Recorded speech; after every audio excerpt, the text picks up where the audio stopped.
Allez, attention. Cette fois-ci, le départ est validé pour notre épreuve support des paris à la carte. Et on est notamment bien parti sous la conduite du numéro 5, Dostoïevski, accompagné en dedans le long de la corde par Andante, qui a également pris le meilleur des départs. À leur extérieur vient le numéro 3, Chronos Namlin, qui fait sa rentrée aujourd'hui. En 5e position, nous avons déjà le long de la corde le numéro 4, Okongo Face, Valocajo Inga à l'extérieur et bien placé, comme également Caviar du Vivier. Le premier tournant, et à l'arrière du peloton, on va retrouver comme souvent Haribomix qui est assez loin, Varus du Bocage également assez loin et côté corde, alors qu'on va donc bientôt sortir de ce premier tournant avec le favori qui lui s'est placé en embuscade, Valocaja Indo. Il n'est pas en tête pour l'instant, il patiente sans dos en 4e position, mais Jean-Michel Bazir n'a pas l'air d'avoir trop envie d'avancer à cet instant. C'est Dostoïevski qui emmène à sa main donc le peloton. En 2e position, dans le dos de Dostoïevski, se trouve le numéro 3, Chronos Namlin. On a quelque peu ralenti le train, ce qui va permettre à Antoine Vils de venir en tête, associé à Shark Attack, qui va permettre à Valocaja Indo d'avoir un dos, même si Shark Attack se rabat le long de la corde. Nous avons juste derrière concurrent qui tente de regagner quelques rangs, à l'image du numéro 2, la Visitor, qui suit pour le moment le favori.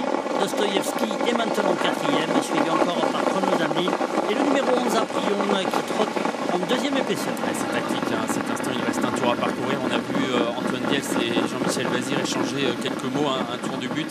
Et Antoine Diels a l'air de signifier qu'il garderait la tête avec Shark Attack. Pour le moment en tout cas, Shark Attack donc tête et corde, et Valocaja Indo qui trotte en 2e épaisseur, qui offre un dos du coup à Visitor, qui est très bien positionné. À Prion également est bien placé en embuscade tout près, alors que Venezia de Mai entame son effort et se rapproche désormais. Dans la ligne d'en face, on commence à accélérer. Shark Attack, Valocaja Indo à son extérieur est installé le numéro 2, Visitor, qui met la pression sur le favori, qui est toujours bien calé le long de la corde. À l'extérieur, Aprion est là, suivi encore par Dostoïevski, qui n'a pas quitté la corde. Venezia de Mai qui tente de venir, avec également un effort de romanesque tout à l'extérieur. Ouais, c'est toujours très tactique cette course. Là encore, on s'est compris en tête de peloton, et on va assister à un relais entre Valocaja Indo et Visitor. Venezia de Mai se rapproche toujours en épaisseur. Atudulaire tente un effort, mais un peu désespéré, hein. Il est contré par les premiers. Prion est bien placé en embuscade avec non moins Shark Attack et romanesque également qui se rapproche.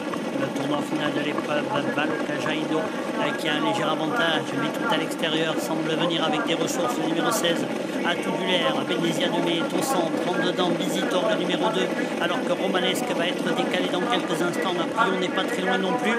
Les concurrents qui abordent la ligne d'arrivée sous la conduite de Valocaja Indo, Visitor, Venezia de Mai, Atudulaire, Romanesque qui va bien terminer, et surtout le numéro 12, Haribomix, tout à l'extérieur. La ligne droite, Valocaja Indo qui a une longueur d'avance désormais sur Venezia de Mai, qui est en 2e position côté corde. Visitor est lancé désormais, Valocaja Indo qui tente de résister à Visitor qui passe 2e, qui lutte avec Venezia de Mai qui est toujours là. Valocaja Indo qui va résister alors que Visitor est au galop pour finir. Valocaja Indo s'impose, Romanesque sera peut-être 2e, mais c'est à voir avec Aprion qui a bien fini. 4e place certainement pour Shark Attack devant Haribomix qui finissera à l'extérieur.